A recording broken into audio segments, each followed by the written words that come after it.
नमस्कार, आप देख रहे हैं हमारी खास पेशकश और इस खास पेशकश में हम आपको बताएंगे कि रवि शास्त्री ही टीम इंडिया के कोच बने रहेंगे। कपिल देव की अगुवाई वाली सीएससी ने ऐलान कर दिया है कि टीम इंडिया के हेड कोच रवि शास्त्री का कार्यकाल 2 साल के लिए और बढ़ा दिया गया है।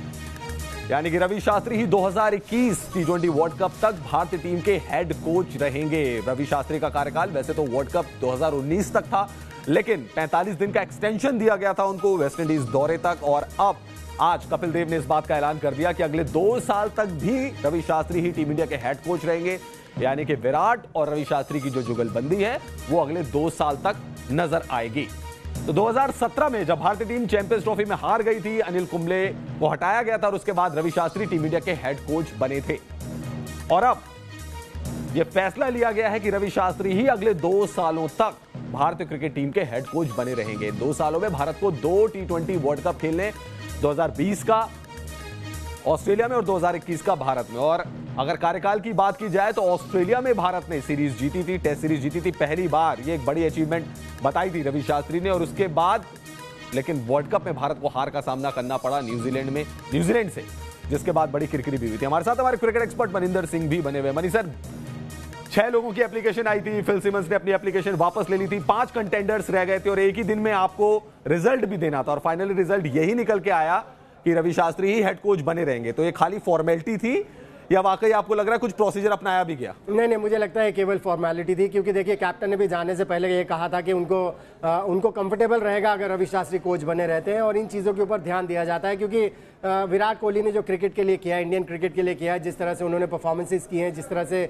जिताते चले आ रहे हैं, सो वो रिस्पेक्ट उनकी बनती थी उनकी बात को, सो वो किया गया है, मुझे ऐसा लगता है। और अगर आप रवि शास्त्री का भी रिकॉर्ड निकाल के देख लीजिए, ऑन पेपर्स अगर रिकॉर्ड निकाल के देखें तो मेरे ख्याल से बेहतरीन रिकॉर्ड है। 60 वनडे इंटरनेशनल खेले हैं, 43 आपने जीते हैं, 25 टेस्ट मैचेस खेले हैं, उसमें से 13 आपने 22 टेस्ट मैचेस खेले हैं, 21 उसमें से 13 आपने जीते हैं। सो ऑन पेपर्स रिकॉर्ड बहुत बढ़िया है। लेकिन अगर आप एक्चुअल थिंग्स में जाएं तो मुझे लगता है कि इंग्लैंड में अगर सीरीज जीतते तो फिर इनका ओहदा और बढ़ जाता।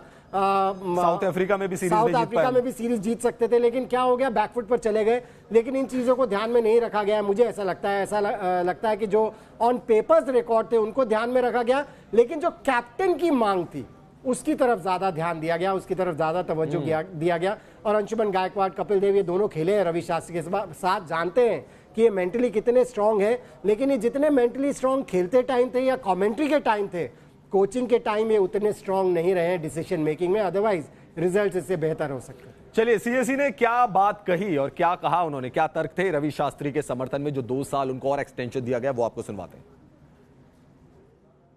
We all unanimously decided, after doing all the accounts and number, which took us little bit of time, definitely number 3 is Tom Moody, number 2 is Mike from New Zealand, very intelligent, very good young boy, and number 1 is Ravi Shastri, which you all was expecting. Mani sir, Kapil Dev ने तो पूरी ranking भी बता दी है कि number 1 पे रवि शास्त्री से, number 2 पे माइक हेजन थे जिन्होंने न्यूजीलैंड को फाइनल तक पहुंचाया था 2015 में, टॉम मूडी नंबर 3 पर थे। लेकिन जो पहले से ही बात सामने आ रही थी, जो विराट कोहली ने भी कह दी थी कि उनकी पहली पसंद तो रवि शास्त्री है, तो आपको नहीं लगता कि ये फिर इतना लंबा प्रोसीजर आप क्यों अपनाते हैं जब आपको उन्हीं को एक्सटेंशन देना था 2 साल का और भी? नहीं, देखिए फॉर्मेलिटीज तो पूरी करनी होती है और बेसिकली ये फॉर्मेलिटीज ही पूरी की गई हैं।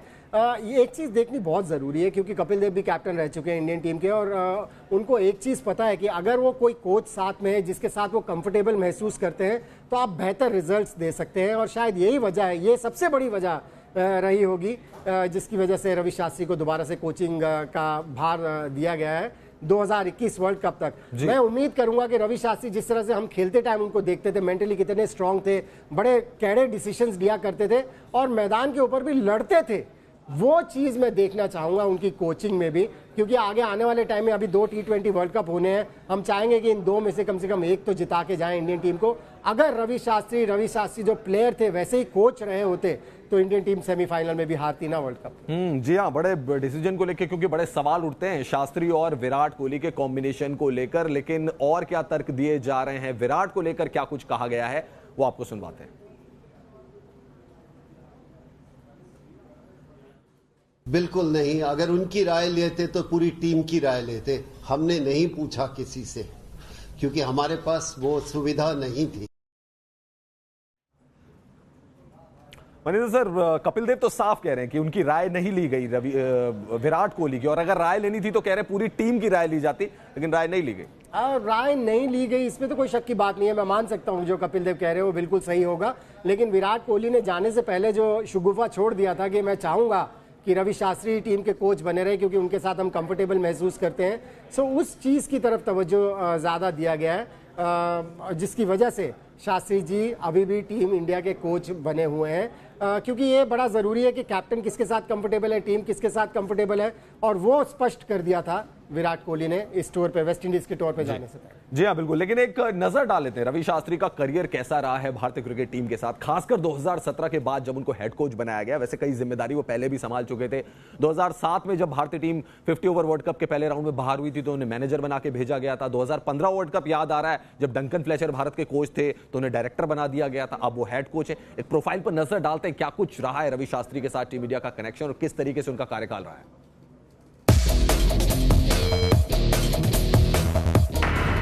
विराट के गुरु बने रहेंगे शास्त्री। शास्त्री पर विराट भरोसा कायम। कोच की रेस में शास्त्री की सुपर जीत। सीएसी की भी विराट पसंद बने शास्त्री।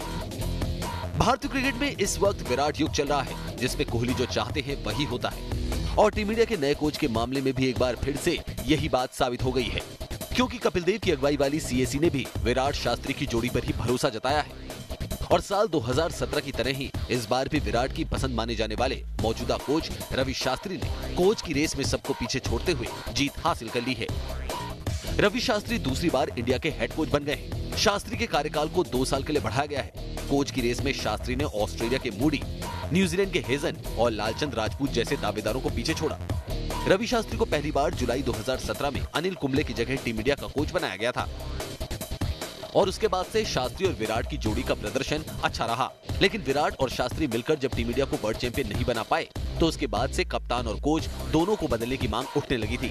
लेकिन विराट के आगे किसी की भी नहीं चली और लगातार दूसरी बार टीम इंडिया के कोच की खोज में आवेदन और इंटरव्यू से ज्यादा कुछ नहीं हो पाया, क्योंकि साल 2017 में रवि शास्त्री को कोच बनाने के लिए खुलकर बैटिंग करने वाले विराट ने इस बार भी रवि शास्त्री को कोच बनाकर ही दम लिया, और विराट ने शास्त्री को फिर से कोच बनाने के लिए अपना अचूक हथियार वेस्ट इंडीज दौरे पर जाने से पहले ही चला दिया था, जिसमें विराट ने साफ कह दिया था कि वो आगे भी रवि शास्त्री को ही टीम इंडिया के कोच के पद पर देखना चाहेंगे। The CSE hasn't contacted me yet. If they tell me we want your opinion, yes, I will definitely go and speak to them.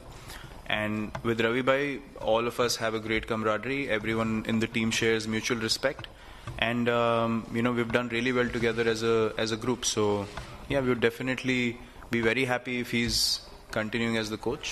But as I said, it's upon the CSE to seek my advice or opinion if they want.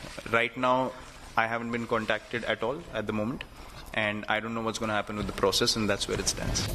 और विराट के इस बयान के बाद से ही इस बात की संभावना बढ़ गई थी कि रवि शास्त्री फिर से टीम इंडिया के कोच बनेंगे। वैसे वर्ल्ड कप की नाकामी को छोड़ दें तो बतौर कोच शास्त्री का रिकॉर्ड काफी अच्छा है। If you look at sheer consistency, across all formats, it's been magnificent.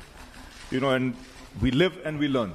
So even in this World Cup, we played some outstanding cricket. If you look at the intensity, the consistency, it was great to see. From what I saw from the dressing room, I was thoroughly impressed. You live and you learn.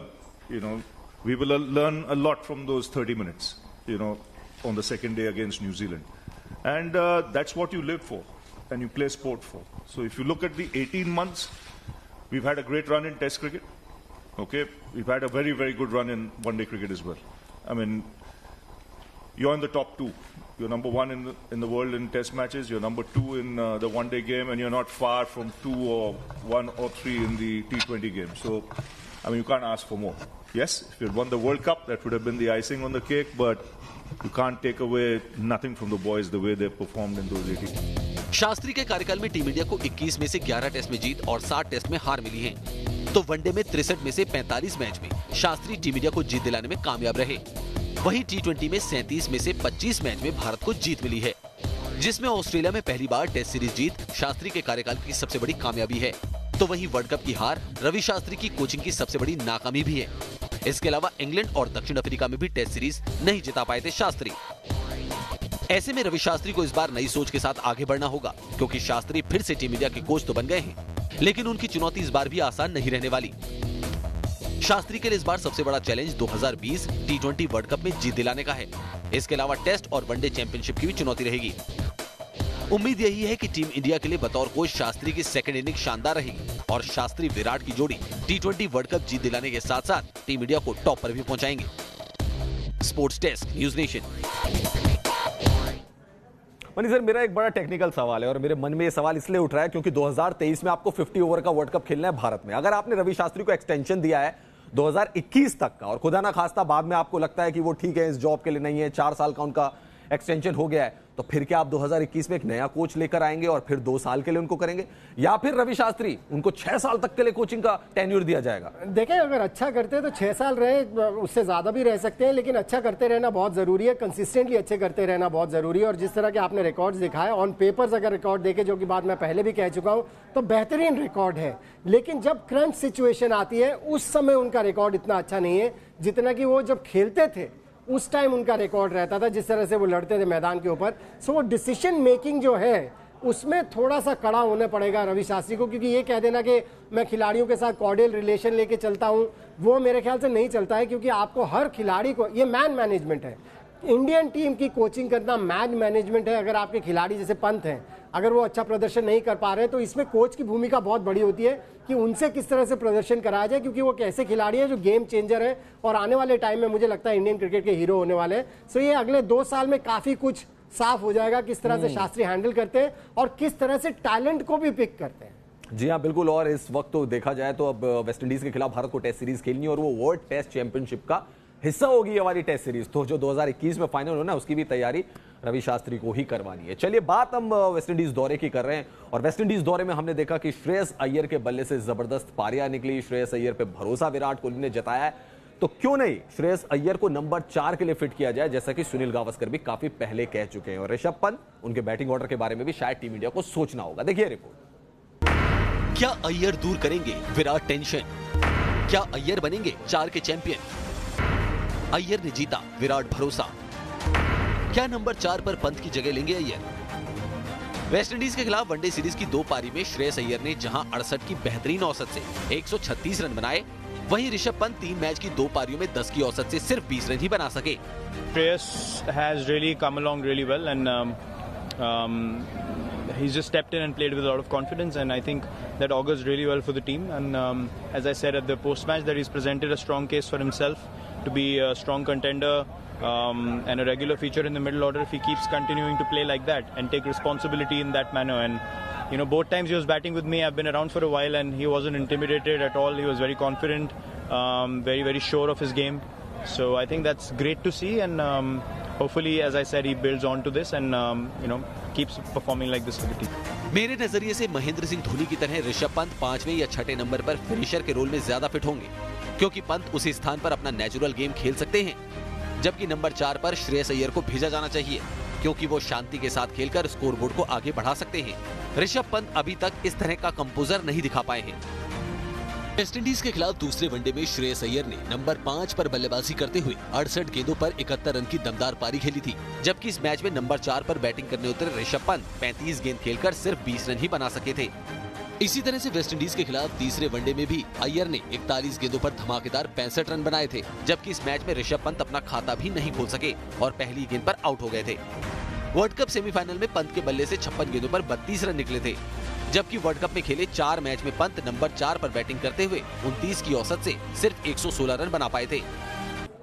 Mahendra sir, world cup, उसके बाद T20 series Windies के खिलाफ और फिर one day series T20 Windies के खिलाफ ऋषभ पंत आपके number 4 पर खेले, लेकिन बहुत सारे क्रिकेट एक्सपर्ट जो कि कमेंट्री कर रहे थे, उनका यह कहना था कि ऋषभ पंत का गेम या तो T20 क्रिकेट के लिए सही है, जहां पे आपको आते ही शॉट्स लगाने, या फिर टेस्ट क्रिकेट जिसमें आगे की फील्ड खुली होती है, आप आगे शॉट्स खेल सकते हैं। वनडे क्रिकेट जहां पे आपको इनिंग को बिल्ड करना है, जहां पर कि आपको थोड़ा सा बनाना पड़ेगा इनिंग को, वो शायद ऋषभ पंत की क्रिकेट को सूट नहीं करती है और वो जब शॉट खेलते हैं तो नंबर 4 पे फिर दगा दे जाते हैं टीम को। तो आपको लगता है कि वहां पर सीरियसली अब सोच लेना चाहिए, रवि शास्त्री अब एक्सटेंशन हो गया तो यहां तो कम से कम सोच लें कि 4 पे अय्यर को ले आए, 5 या 6 पे ऋषभ पंत। यही तो काम है कोच का, कोच को स्ट्रॉन्ग डिसीजंस लेने। अगर आप बैक करते चले जा रहे हैं ऋषभ पंत को, तो फिर उनके साथ बैठ के बात करें और उनको एहसास दिलाए, क्योंकि इस समय तो ऐसा लग रहा है ऋषभ पंत के पास 2 गियर है, एक पहली गियर है या फिर 5वीं गियर है, बीच का कुछ है ही नहीं। जिस तरह से आप कह रहे हैं फिर वनडे क्रिकेट में चलेगा भी नहीं। देखें, वनडे क्रिकेट में भी चलेगा, अगर चल सकता है, लेकिन सेंसिबली तो खेलना होगा। आते ही आप पहली गेंद पर उड़ाना शुरू कर दें, ऐसा हो नहीं सकता। जिस तरह से वर्ल्ड कप में उन्होंने 50 से ज्यादा बॉलें खेल रही थी, 32 पर बैटिंग कर रहे थे, जिस तरह की शॉट खेली, इस तरह से नहीं चल सकता। आपको थोड़ी सी जिम्मेदारी दिखानी होगी। और मुझे ऐसा लगता है, मेरा भी यह ख्याल था कि श्रेयस अय्यर को नंबर 4 पर खिलाया जाना चाहिए, क्योंकि एक वो मेन स्टे बैट्समैन है और वो उसी नंबर पर रन्स बनाते चले आए। लेकिन अगर आप अब भी उनको चेंज नहीं करना चाहते, उनको नंबर 5 पर ही बैटिंग कराना चाहते हैं, क्योंकि कई बार ऐसा होता है आप किसी को एक नंबर दे देते हैं, वो सूट करता है, उसके ऊपर वो रन्स बनाना शुरू करें, वो गेम्स भी फिनिश कर रहे हैं, तो आप ऋषभ पंत को 6 पर ले जाएं, केदार जाधव को अब आराम मेरे ख्याल दे दिया जाना चाहिए। और आपके पास मयंक अग्रवाल हैं, KL राहुल हैं, मुझे तो मनीष पांडे भी बहुत पसंद आते हैं। आपके पास काफ़ी यंगस्टर्स हैं जिनको नंबर 4 पर ट्राई किया जा सकता है। मनीष पांडे तो पहले रन्स बना भी चुके हैं उस नंबर पर, सेंचुरी भी लगा चुके हैं। सो मुझे लगता है कि कुछ ना कुछ इस तरह के स्ट्रॉन्ग डिसीजंस कैप्टन और कोच को लेने पड़ेंगे। मेरे हिसाब से मैंने एक ही कैप्टन देखा है जो बहुत बेहतरीन जज था खिलाड़ियों को जज करने में कि कौन से टैलेंटेड प्लेयर्स हैं और कौन परफॉर्म करेंगे, वो थे सौरव गांगुली। उसके बाद धोनी भी आए, उनको सक्सेस जरूर मिली, लेकिन जहाँ तक प्लेयर्स को जज करने का सवाल था, उनकी भी जजमेंट थोड़ी सी वीक थी। और इस कैप्टन की तो मेरे ख्याल से इनको तो इनकी जजमेंट बहुत ही ज़्यादा वीक है। लेकिन मैं सोच रहा था कि रवि शास्त्री के आने से उस वीकनेस को स्ट्रेंथ मिल जाएगी, लेकिन वो भी उनका साथ निभाते हैं और इसी वजह से इंडियन मिडिल ऑर्डर अभी तक सेटल नहीं। मनी सर, क्या ऐसा तो नहीं है कि नंबर 4 पर रवि शास्त्री विराट कोहली एक एक्सक्लूसिव बैट चाहते हैं, या ऐसा बल्लेबाज चाहते हैं जो शॉट्स लगा सके? क्योंकि मैं आपको इसलिए कह रहा हूं क्योंकि वो कभी हार्दिक पांड्या को ट्राई करते हैं, कभी विजय शंकर को ट्राई करते हैं, और अब जो उनकी फाइनली जो लाइकिंग आई है और ऋषभ पंत भी आई है, तीनों खिलाड़ी लंबे लंबे शॉट्स लगा सकते हैं। नहीं, ये कारण इसलिए है कि इन दोनों को ये जो जज करते हैं टैलेंट, इन दोनों की जजमेंट खराब है, इन दोनों की जजमेंट अच्छी नहीं है, जिसकी वजह से मैंने पहले जैसे कहा, जो इंडियन मिडिल ऑर्डर है और नंबर 4 पर कोई अभी तक सेटल नहीं हो पाया। और एक प्रॉपर बैट्समैन आपको चाहिए होगा वहां पे नंबर 4 पे जो आपके लिए इनिंग बना सके। बाकी टीमों के पास ऐसा ही है।